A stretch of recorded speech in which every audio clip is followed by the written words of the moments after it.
Hello and welcome to the Awkward Aries podcast. I'm your host, Brittany Shanae, and this is the show where I use the wisdom of the cards and the stars and reflective conversation in order to navigate the wild, chaotic waters of life towards emotional well-being.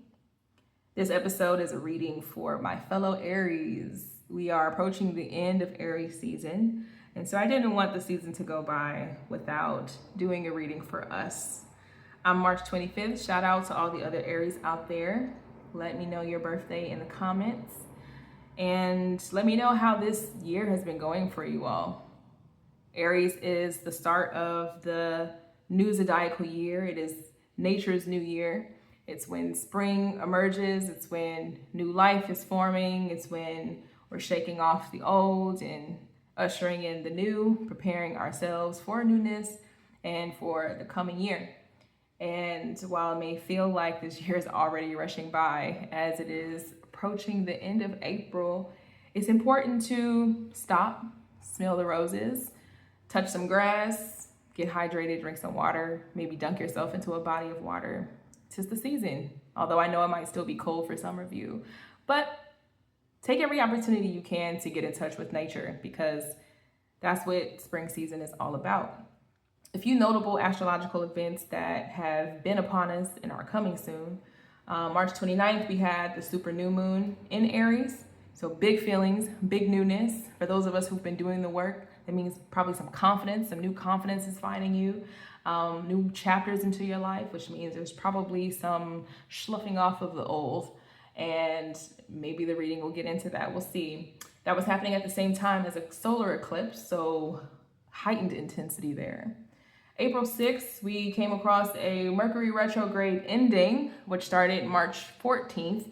So this last month or so, we probably have been experiencing some upgrades in our communication, which may first feel like regression, like, just can't get the words out.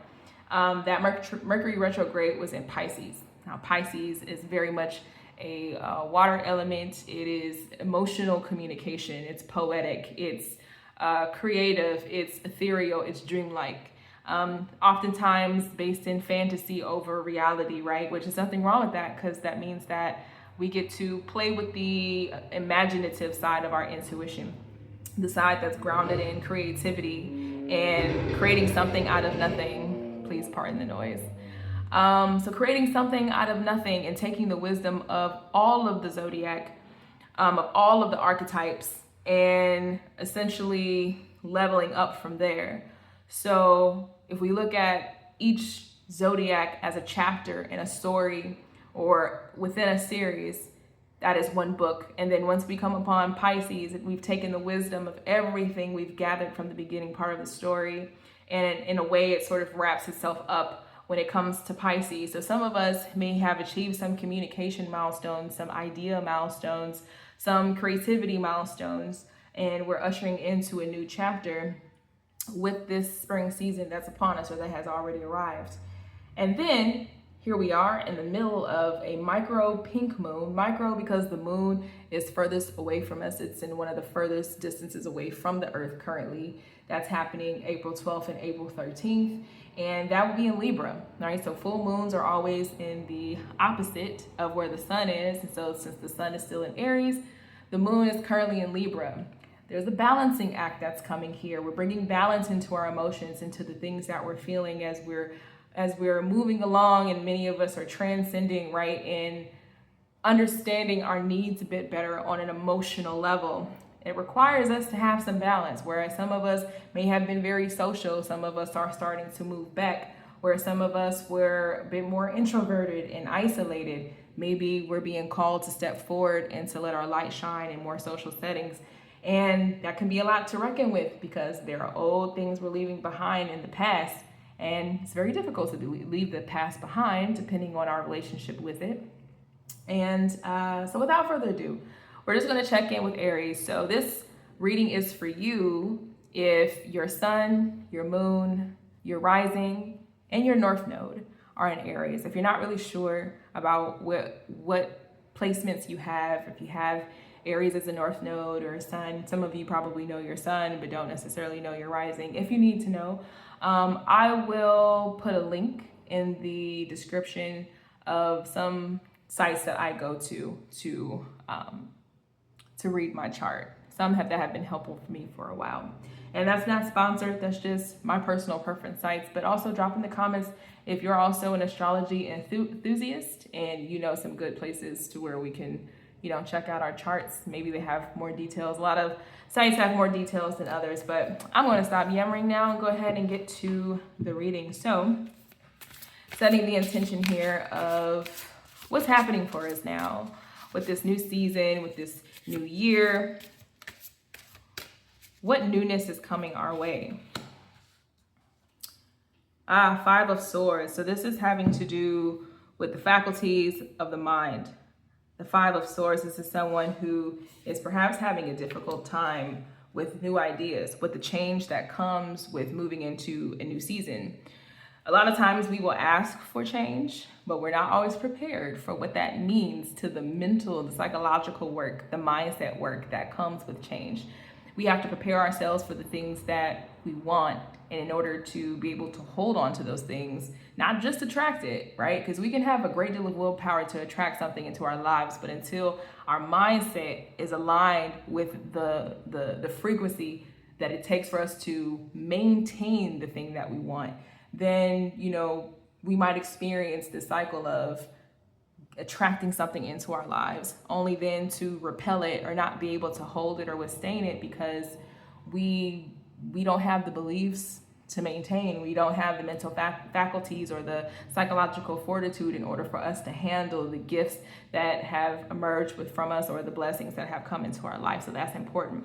A little bit more clarity as to why we might be struggling with changing our beliefs. Queen of Swords in reverse suggests that this person has experienced a lot of pain. This person is a very emotional and sensitive person, and they've witnessed a lot, and they're doing the best they can to turn their negative experiences into wisdom. But when we've been hurt a lot, when we've faced trauma, when we've experienced emotional neglect or abandonment, or we're constantly putting other people's needs before our own, and others may not reciprocate or take the initiative the same way that we do, or they may not hold themselves accountable as we try to do for ourselves, we may notice that, like, wow, I thought that I was living a different life. I thought that this would be easier. And even with a great will, a great desire to change, anyone who has ever tried to change a belief, you let me know in the comments how difficult that was for you, even when you wanted to. And this can look like addiction, right? Rewiring your brain to crave something less, or disciplining yourself to take on a new hobby. Or for those of us who may have come out of a religious environment or even a cult environment for some people, and you're trying to separate yourself from that community or from the ideologies of a toxic environment that you grew up in, you may have a difficult time altering that. And that's a normal part of the process. It's not meant to be easy. Rewiring the brain is crazy work to do. And so it's important for us to be kind to ourselves, to take note. What else do we need to know in terms of where we are right now with this process of changing our minds? Four of Swords, rest. Some of us are having a hard time with rest. Oh, my Aries, do we not have an issue with rest? Rest is one of those things that we know we need to do. We know we need to slow down, but we can be stubborn, right? Almost similar to Taurus, we can be real stubborn. And oftentimes when we have good, healthy relationships that are able to balance us out, we'll have people in our lives who will tell us to sit down, remind us to rest, to take breaks, to enjoy life instead of being so eager to go head first into the next thing, into the next thing, into the next thing, which is very much our nature. But again, that's where the Libra energy comes in, which is why this pink moon is so important. We need to make sure we balance it with rest. If we're not doing things in proper balance, then we are not in alignment with nature. And that's just straight up. We're not in alignment with nature if we're not doing things in proper balance. So it's really important for us to make sure we take adequate rest. And if rest is difficult to you, then that means that that's the work that you need to do.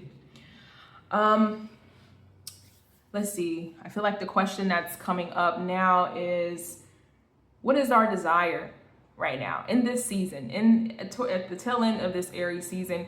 What is our deepest desire that may not necessarily be clear or conscious to us? King of Pentacles. Something's telling me to turn this one upright. King of Pentacles. This is someone who has their ducks in a row. This is someone who has their books balanced.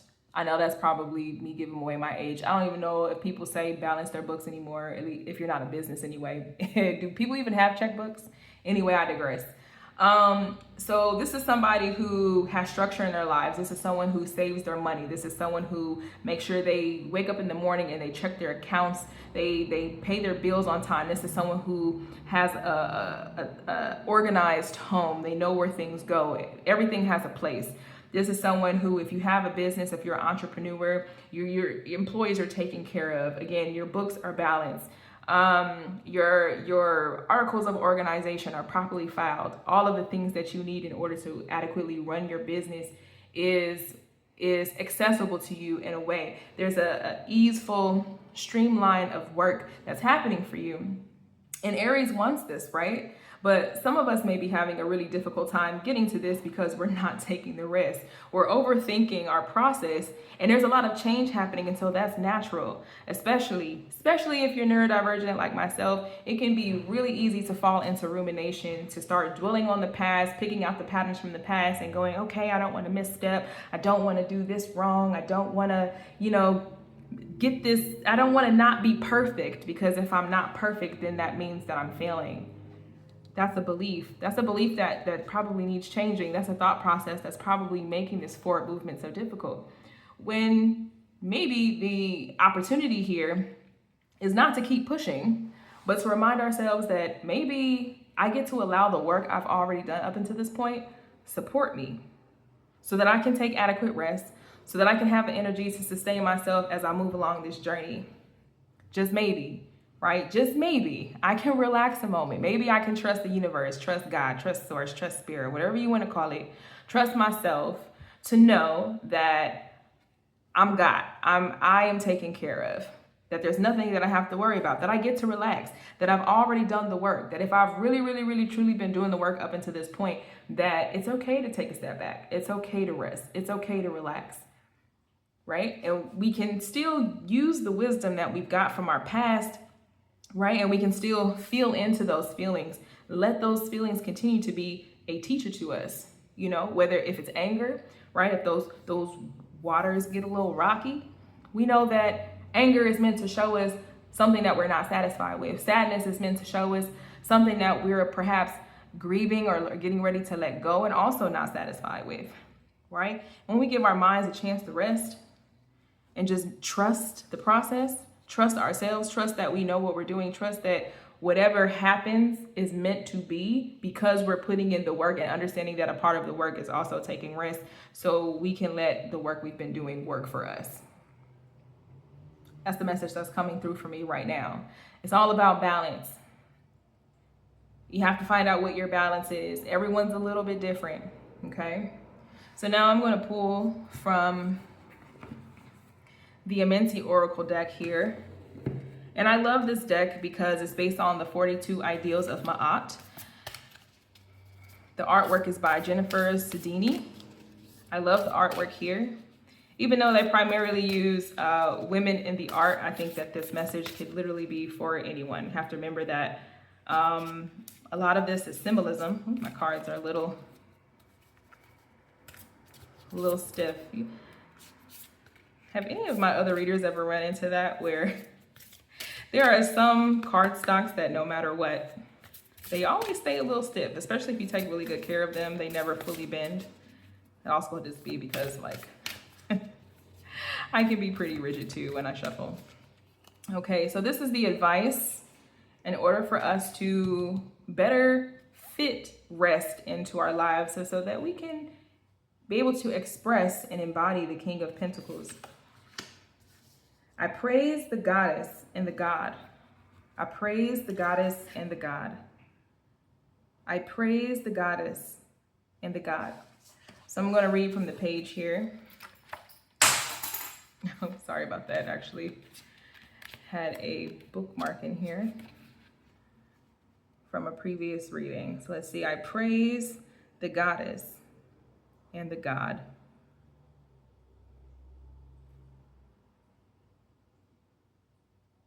So that's number 38 in the Amenti Tarot or Amenti Oracle. All right. The word natal describes the gods and the goddesses of Egyptian philosophy. The word itself loosely translates to the force of nature. Ancient Egyptians believed that, like the avatars of the Hindu belief system, these forces were the living embodiments of the infinite universal lessons hidden and found within nature. Unity with nature, the all, being the highest level of understanding one could achieve. True balance is found through the reconciliation that there is a lesson within every reflection of the life experience. Light and dark, life and death, masculine and feminine. The left and right hemispheres of the brain, fear and love, every perceived pair of opposites make up two halves of the same whole. And reconciling the space between the perception of duality allows for a balanced scale and faith in the wisdom of the all. Look at that synchronicity, y'all. Confidence in justice, the embodiment of Ma'at, and finding love and acceptance with all are the never-ending story of consciousness's cycle of life, death, resurrection, and rebirth. This is what it means to honor the ideal of the goddess and the god, not as deities to worship, but rather powers to come into relationship with. It is to honor the holographic energies of nature's forces and appreciate what it means to embody both the masculine and feminine, not as a gendered modus operandi, but as a shimmering of the various qualities of nature. To carry the glow of the god represents an application of the left hemisphere of mind and the energies of science, logic, linear time, binary perception, physical strength, waking reality, and non-attachment. To live in the iridescence of the goddess represents the utility of the right hemisphere of mind and the energies of art, intuition, cyclical time, magic, ritual, dream language, the astral realm, and emotion. Finding balance in the synthesis is to live this ideal in the immersive light of truth, to find what is within through what is without, and to uncover idealization without idolization. That's good. A card all about balance. Not doing too much, not doing too little. Believing in ourselves and trusting the process. Letting the energies flow through as they do naturally, making sure we align ourselves with nature. Time is a part of nature. Presence is a part of nature. Balance is a part of nature. Authenticity is a part of nature. I think that's beautiful. That's a beautiful message to reflect on. Well, that's all that's coming through for now. Thank you all for tuning in. I appreciate you. I'll be doing more readings in the future. I'll also be doing more videos, just sort of having conversations with you all as I'm on my own emotional well-being process. And I appreciate you all. Please like and subscribe if you feel called to do so. And I'll catch you on the next one.